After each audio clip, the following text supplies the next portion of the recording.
اچھا، تو آج ہم ایک بہت ہی آپ کہہ لیں دلچسپ موضوع پر بات کر رہے ہیں۔ جی یہ ان ذرائع پر مبنی ہے جو ہمارے پاس ہیں، یعنی اولیاء کا فیض بعد از وصال اور توسل۔ بالکل۔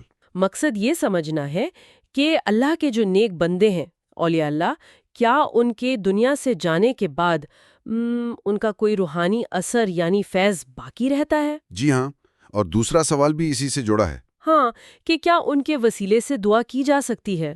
تو یہ جو مواد ہے یہ کچھ اہم باتیں کر رہا ہے، آئیے ذرا دیکھتے ہیں اس کو۔ ضرور۔ دیکھیں، یہ سوالات تو بہت عام ہیں، اور یہ ذرائع جو ہیں یہ ایک خاص نقطہ نظر دیتے ہیں۔ پہلا سوال تو یہی ہے کہ وصال کے بعد، دنیا سے پردہ کرنے کے بعد اولیاء اللہ کا فیض جاری رہتا ہے یا نہیں؟ ہاں، اور لگتا ہے کہ ان ذرائع کا جواب کافی واضح ہے کہ ہاں رہتا ہے، لیکن شاید اتنی سیدھی بات نہیں ہے، ٹھیک کہا نا؟ کچھ تفصیل بھی ہوگی اس میں۔ جی جی بالکل۔ یہ ذرائع کہتے ہیں کہ فیض تو جاری رہتا ہے، اور اس کی وہ دو صورتیں یا قسمیں بیان کی گئی ہیں۔ اچھا، کون سی دو قسمیں؟ ایک تو ہے ظاہری فیض۔ یہ وہ اثر ہے جو ان اولیاء کی تعلیمات سے، ان کی کتابوں سے، یا پھر ان کے شاگردوں، ان کے سلسلوں کے ذریعے لوگوں تک پہنچتا ہے۔ صحیح، یہ تو سمجھ میں آتا ہے، جیسے کسی بڑے عالم کی کتابیں ان کے بعد بھی لوگ پڑھتے ہیں، فائدہ اٹھاتے ہیں۔ بالکل وہی بات۔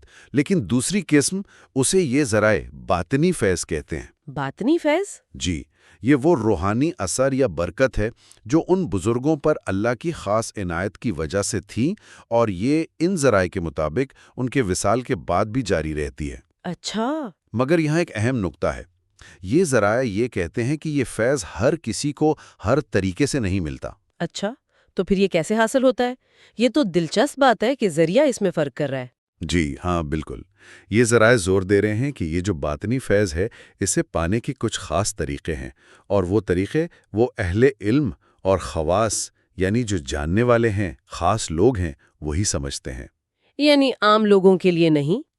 دیکھیں، فتویٰ محمودیہ کا حوالہ بھی ہے اس میں، کہ اصحاب نسبت جو ہیں، اصحاب نسبت؟ جی، یعنی وہ لوگ جو روحانی طور پر ان بزرگوں سے جڑے ہوئے ہیں یا ان کے سلسلے سے تعلق رکھتے ہیں، وہ ان اولیاء کی ارواح سے وہ فیض پاتے ہیں اور اسے محسوس بھی کرتے ہیں۔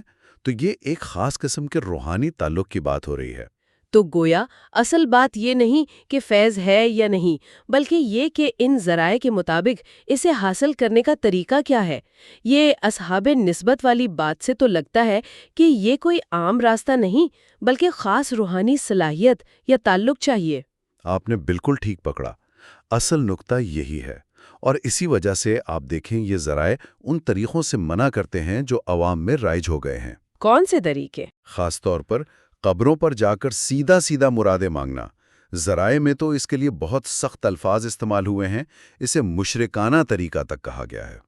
یہ تو بہت سخت بات ہے۔ جی، یعنی یہ ذرائع واضح کر رہے ہیں کہ دیکھیں، قبر پر جانا، وہاں دعا کرنا، وہ ایک الگ چیز ہے، لیکن براہ راست صاحب قبر سے مانگنا، گویا وہی دینے والے ہیں، اسے یہ ذرائع شرک جیسا عمل کہہ رہے ہیں۔ یہ واقعی ایک بہت اہم فرق ہے جو یہ ذرائع بتا رہے ہیں، کہ فیض کا جاری رہنا ایک الگ تصور ہے، اور اس کو حاصل کرنے کے لیے قبروں پر جا کر وہ اس خاص انداز میں مانگنا وہ دوسری بات ہے جس سے یہ ذرائع منع کر رہے ہیں۔ بالکل۔ اچھا، تو پھر وہ دوسرا سوال، وسیلے والا، یعنی ان بزرگوں کے وسیلے سے اللہ سے دعا مانگنا، اس بارے میں یہ مواد کچھ کہتا ہے؟ یہ دلچسپ ہے۔